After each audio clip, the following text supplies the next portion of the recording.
Beyond the Gates spoilers tease that Martin's refusal of Smitty's proposal leaves the entire family in shock. It isn't just a dramatic gesture, it's the culmination of months of tension, guilt, and secrets that have slowly eaten away at what once seemed like an unbreakable bond. For so long, Smitty had believed that love could survive anything, even deception. But Martin's silence that night at the small family gathering says more than words ever could. It isn't rejection born from pride or resentment. It's the kind that grows from knowing the truth could destroy the very foundation of their home. Martin had been hiding something that reached far beyond their relationship, a secret so deeply tied to Joey and to Kenny's death that the weight of it had hollowed him out from the inside. For months, he had tried to bury it, convincing himself that silence was an act of protection. But guilt had a way of slipping through even the smallest cracks. It haunted him at night, in the spaces between laughter and comfort,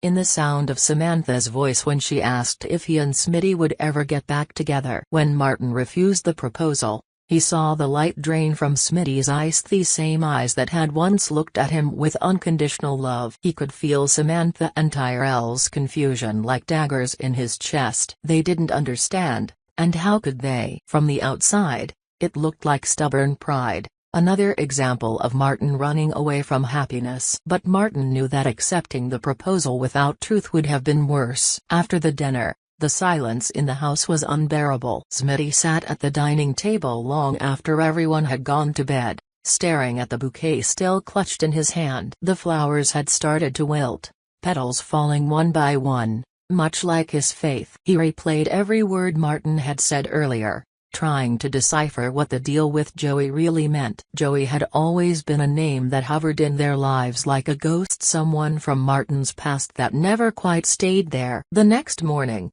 Martin left early. He told Samantha he had errands to run, but really, he went to see Joey. The drive was quiet, the kind of silence that filled him with dread. When he arrived, Joey greeted him with a half smile, though his eyes gave away that he'd been expecting this visit. "You finally told him, didn't you?" Joey said, leaning back against the bar counter. Martin didn't answer right away. He poured himself a glass of water, watching the condensation trail down the side like time slipping away. "No," Martin finally said. "Not everything." "I couldn't." Joey laughed softly, shaking his head. "You think you're protecting him by keeping quiet? You're not. You're just delaying the inevitable." Martin's jaw tightened. "If this goes public, Smitty loses his career, our kids lose their stability, and you and I lose nothing," Joey interrupted. "Because I already did my part." "The deal stands, Martin. You keep quiet, and everyone stays safe. That's what you wanted,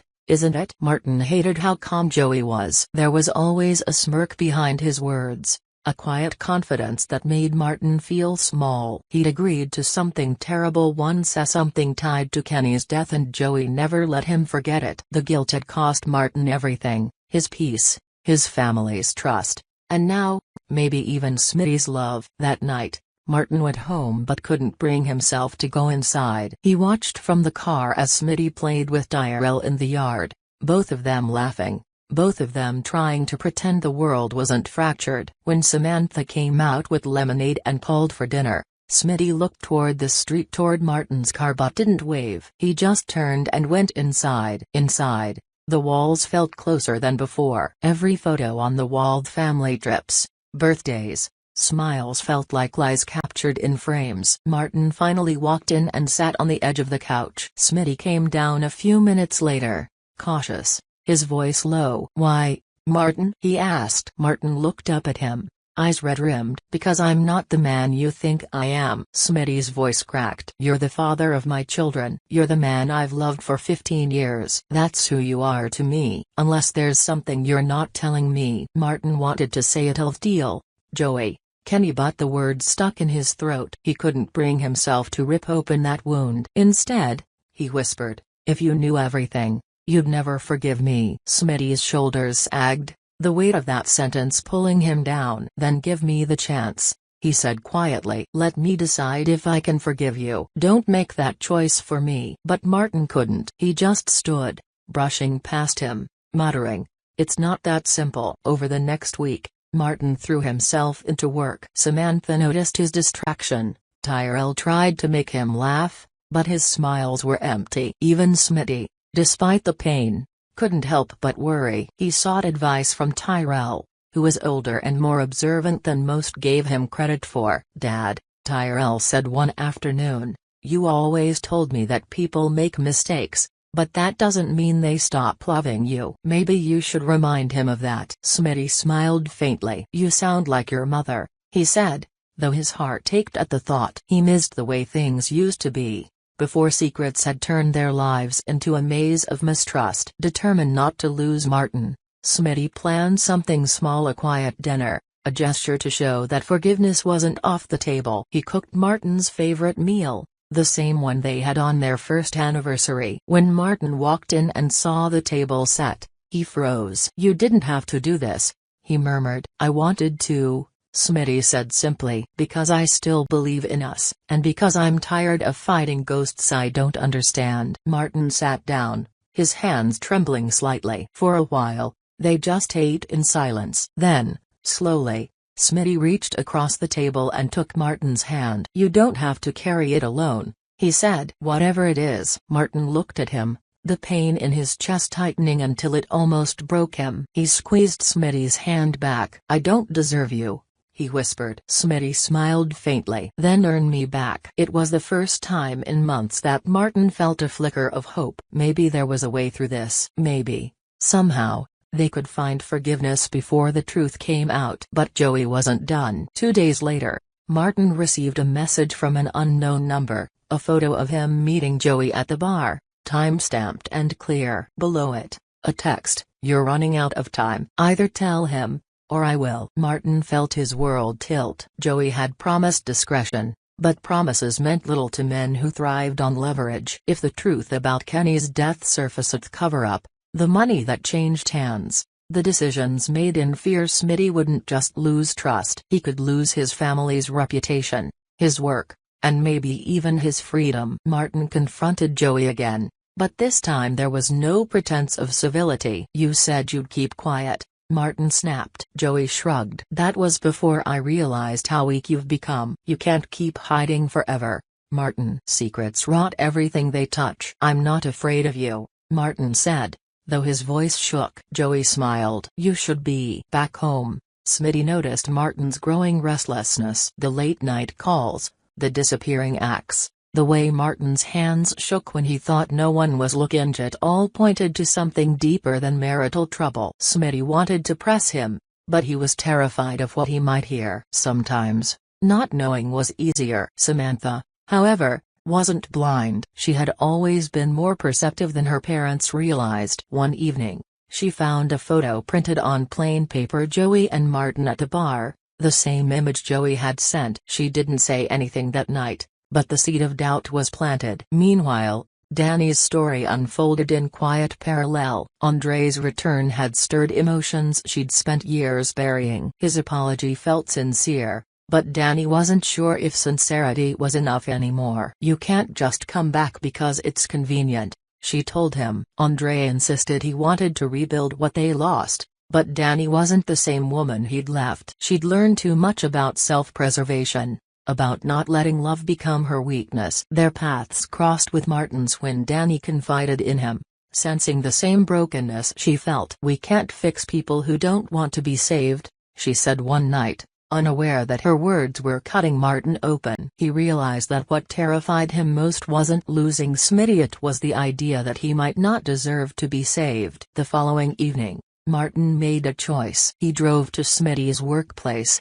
ready to confess everything. He rehearsed the words in his head. "I lied. I made a deal. I thought I was protecting you, but I only made things worse." But when he saw Smitty laughing with a coworker, looking at peace for the first time in weeks, he couldn't do it. He turned around and left, guilt chasing him all the way home. That night, Martin sat alone in the living room, the weight of the secret pressing down on him. He took out the old engagement ring still in its box, untouched since the night of the first proposal. He stared at it, then at a photo of their family on the mantel. His reflection in the glass looked like a stranger. He whispered into the empty room, "I'll fix this. I swear I will." And as if on cue, His phone buzzed again, a new message. This time, not from Joey. From Smitty. "We need to talk. I know everything." Martin's heart stopped. Martin's phone slipped from his hand as he stared at Smitty's message, the glow of the screen burning into his eyes. "I know everything." Those 3 words cracked open the fragile reality he'd been clinging to. His first thought was of Joey. Had he gone through with his threat? Had he told Smitty about the deal? About Kenny? About the blood on Martin's hands that no amount of time or silence could wash away? For a moment, Martin couldn't breathe. The house was still, but it felt like the walls were closing in. He called Smitty's number, but it went straight to voicemail. Panic surged through him. He grabbed his jacket and keys, barely remembering to shut the door behind him. The drive to Smitty's place felt endless, every red light a taunt. His thoughts spiraled, memories of the night everything began, of the accident, of Joey's voice promising to take care of it if Martin did exactly as he said. That deal had been his salvation and his curse. When he finally reached the house, the lights were on. He saw silhouettes through the curtains. Smitty's tall frame pacing near the window, Samantha sitting stiffly on the couch, Tyrell hovering in the doorway, tense and uncertain. The air was charged with something unspoken. Martin stepped inside. The moment the door closed behind him, the silence hit harder than shouting ever could. Smitty turned toward him, eyes red but steady. "You should have told me," he said quietly. Martin swallowed hard. "Who told you?" "Does it matter?" Smitty asked, his voice trembling just slightly. "I had to hear about Kenny from someone else. I had to find out about Joey and the money, about the deal you made, from everyone but you. Do you have any idea how that feels?" Martin opened his mouth, but no sound came out. Samantha rose from the couch, her expression unreadable. She was old enough now to understand, old enough to see her fathers not as invincible, but as flawed, scared men trying to hold a family together with frayed hands. "I wanted to protect you," Martin said finally, his voice cracking. "All of you." "Joey made it sound like if I didn't take the deal, everything would fall apart. Kenny's death wasn't supposed to happen. It was an accident. But I panicked. I did what I thought I had to do." "You lied,"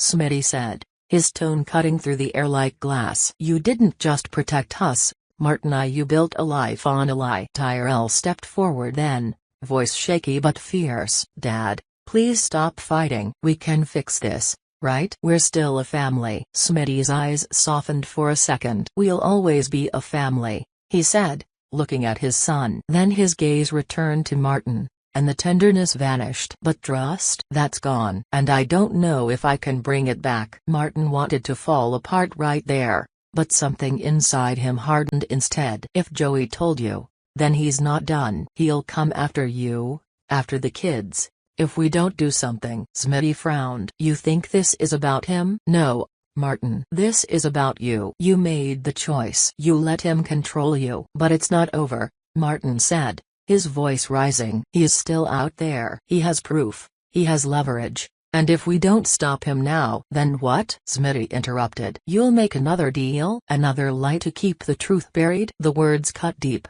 but Martin didn't flinch. "No," he said, after a long silence. "This time I tell the truth. All of it." Smitty's jaw clenched. "Then start talking." Later that night, after the kids were asleep, Martin told him everything. The night of Kenny's death, the panic, the cover-up, how Joey had found out, how he'd offered to fix things for a price, money laundered through real estate, favors owed, silence bought. Every word left a mark, a wound that reopened old pain. Smitty listened, his expression unreadable, though his hands trembled slightly. When Martin finished, the silence that followed was unbearable. "Do you even understand what you've done?" Smitty asked softly. "You let that man hold power over you, over us. And for what? To save your reputation? To keep your conscience clean?" Martin shook his head, his voice barely above a whisper. "To keep you safe. To keep the kids out of this mess." Smitty turned away, running a hand through his hair. "You don't protect people by lying to them,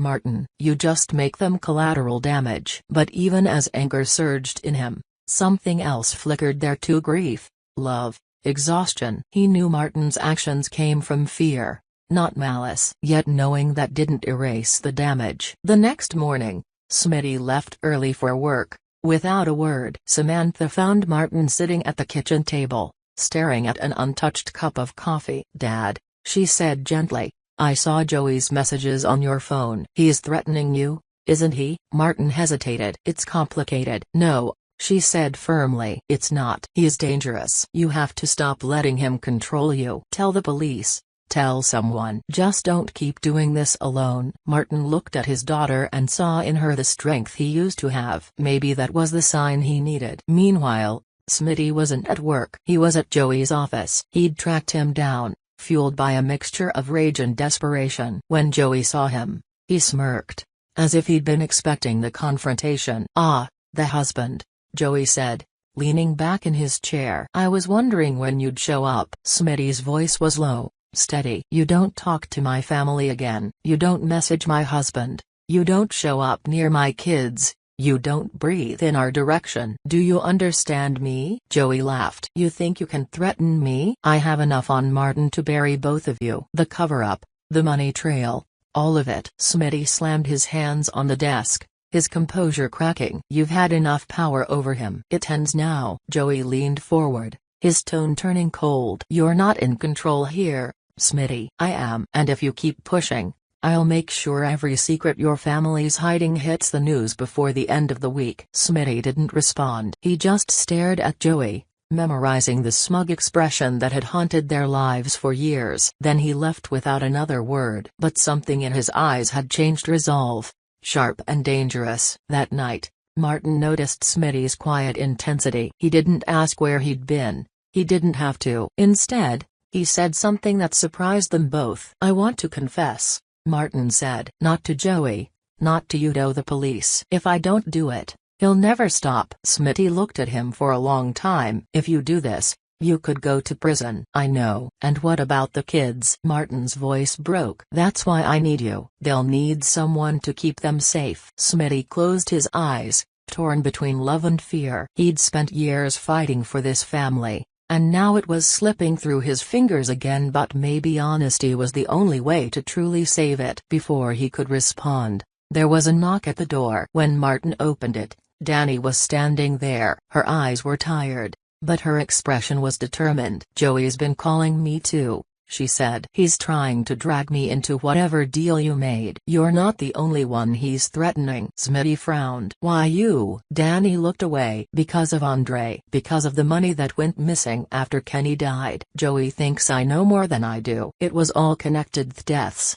the money, the betrayals. The web Joey had spun reached farther than any of them realized. "Then we end it," Smitty said firmly. Together. The next few days blurred into motion. Martin met with a lawyer. Danny gathered what little information she had. Smitty worked quietly in the background, calling in favors, checking on Samantha and Tyrell, making sure Joey didn't get too close. But Joey was always one step ahead. When his threats stopped coming, they knew something was wrong. Then came the news report. Joey's casino was under investigation for fraud and racketeering. Anonymous sources had leaked everything: the laundering, the bribes, the hidden accounts. Martin stared at the screen in disbelief. Smitty turned to him. "You didn't?" Martin shook his head. "No, I didn't." Then they both looked at Danny. She gave a small, weary smile. "You said it had to end," she said. "So I made sure it did." Joey's empire crumbled overnight. And with it,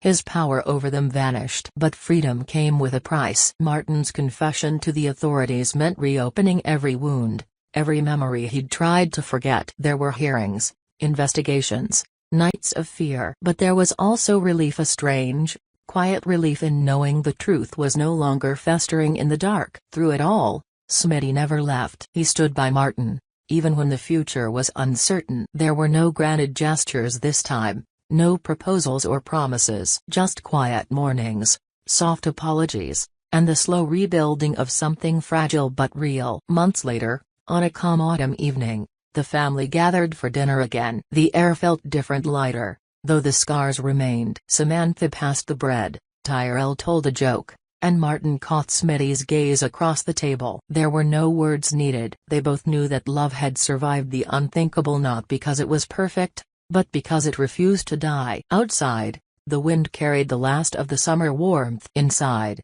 laughter filled the room. Not as a mask this time, but as a sign of something reborn. The past hadn't disappeared, but it no longer ruled them. And somewhere, far away, Joey's silence was the only proof that the storm had finally passed.